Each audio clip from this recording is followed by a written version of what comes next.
d'accéder à un poste administratif, à un poste politique, ou bien à un poste économique ou juridique dans la colonie. Cela était impossible. Parce que c'était des sous-hommes, leurs tâches et leurs fonctions étaient des tâches et des fonctions des subalternes, des assujettis, des subordonnés. Donc, le 6e point, l'interdiction était faite aux colonies de recevoir les Juifs ou toute autre personne qui avait un regard critique sur le système colonial. Nous pouvons vraiment regarder ce point et bien écouter. L'interdiction était faite aux colonies de recevoir les Juifs ou toute autre personne qui critiquait la notion de la colonisation. Le 7e point. La trompeuse promesse était faite aux colonies et cette promesse est la suivante. Que les frontières de la métropole n'étaient exclusivement que ouvertes aux colonies pour recevoir des produits. Ce qui, normalement, n'était pas le cas.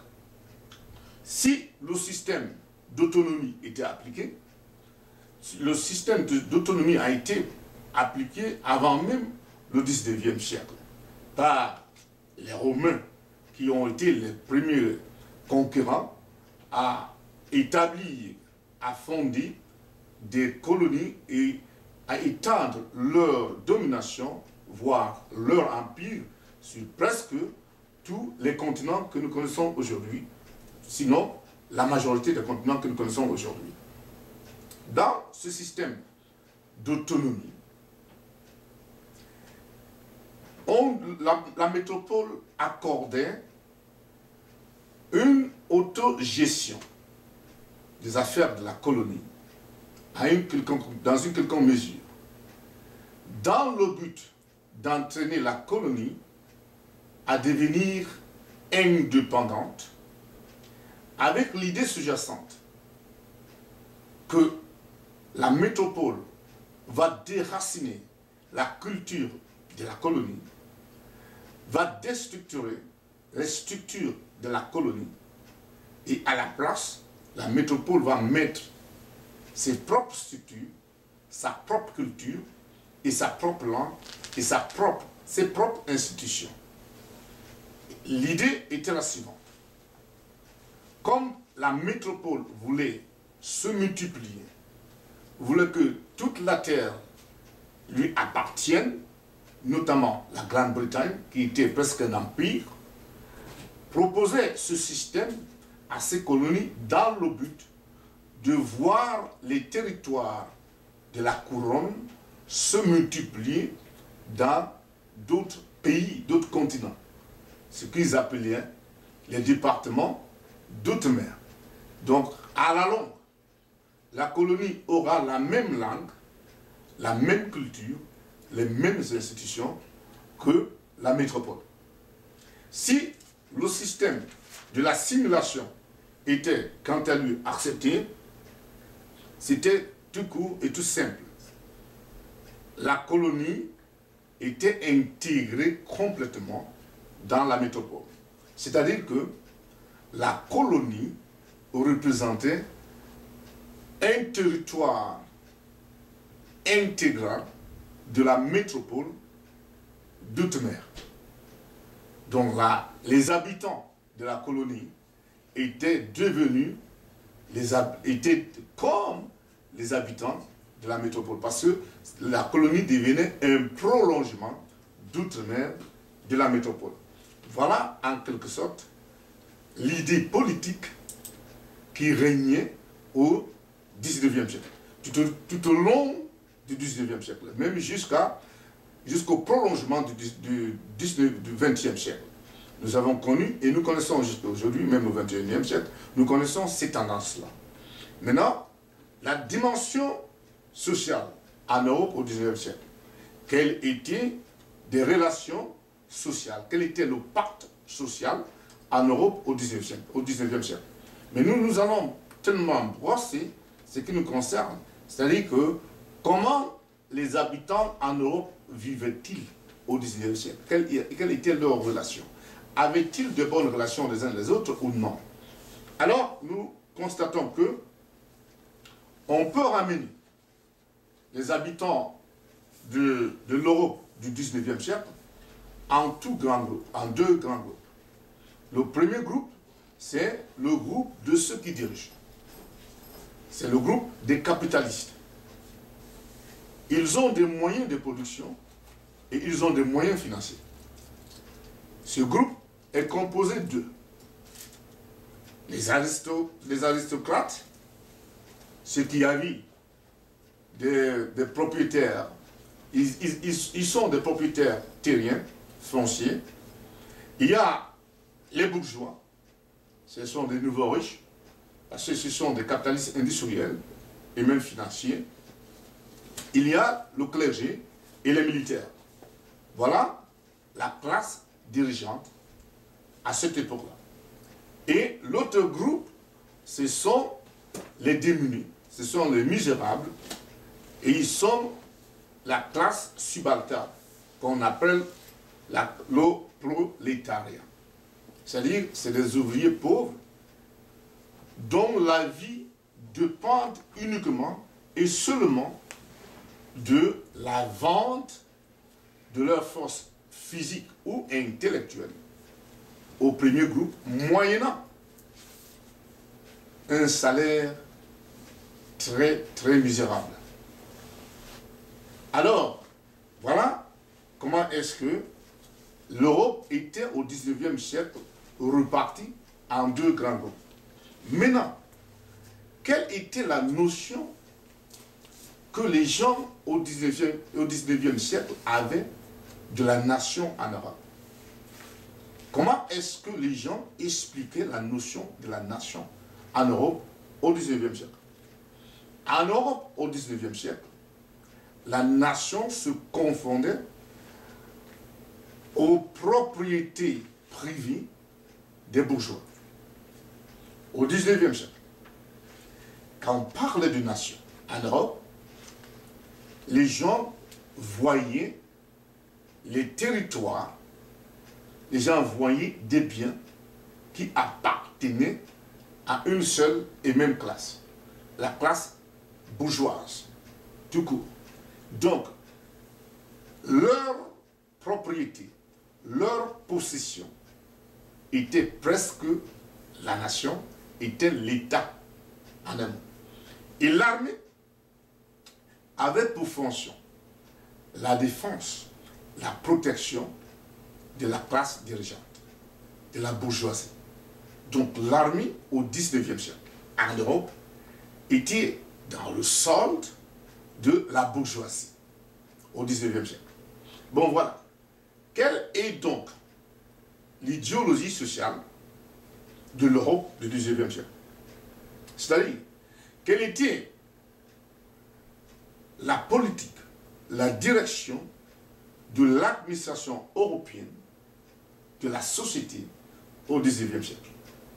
Nous avons déjà dit que le régime européen est un régime monarchique. C'est un régime qui ne connaît pas de démocratie. C'est un régime où un seul homme dirige. Alors, et nous avons aussi vu que la nation se confondait à la propriété privée de la bourgeoisie, qui en même temps était la classe dirigeante. Donc, quelle est donc l'idéologie sociale? Au XIXe siècle, l'Europe est une Europe du patronat. C'est-à-dire, ce sont ceux qui possèdent, ceux qui sont patrons, comme on s'appelle, les propriétaires des coopérations, les propriétaires des institutions financières. Ce sont ces propriétaires-là qui constituent presque ce qui est la substance européenne. Leur intérêt, et seulement leur intérêt, compte pour les Européens. L'Europe a donc une idéologie visant à produire une multitude de femmes et une multitude d'hommes suffisamment pauvres, suffisamment démunis, afin que cette multitude se constitue à une force de production pour la classe capitaliste. C'est, en un mot, une machine à produire des subalternes, une machine à produire un peuple misérable. Et pour que ce peuple n'évolue pas, le système du 19e siècle, dans l'optique de la vision sociale, est un système il a créé des règles et des principes afin qu'il y ait une pression et une oppression pesant sur les démunis pour qu'ils restent démunis et qu'ils restent pauvres de manière permanente afin que ce cycle continue et que la production de la main-d'œuvre qui va servir à l'industrie naissante continue à ravitailler l'industrie sans que l'industrie en souffre et que ceux qui sont propriétaires, par le niveau très infime des salaires, qu'ils récoltent le maximum de profit, le maximum de bénéfices. Telle est donc l'Europe sociale, l'idéologie sociale de l'Europe au XIXe siècle. Maintenant, cette idéologie ne pouvait pas continuer à subsister. Cette idéologie ne pouvait pas continuer à tenir parce que les foules ne pouvaient plus supporter la misère qui était la leur. Donc, c'est ainsi qu'il y a eu des mouvements de révolution tout au long du XIXe siècle. Mais très vite, ces mouvements de révolution ont été réprimandés. Ces mouvements ont été matés, ont été carrément éteints.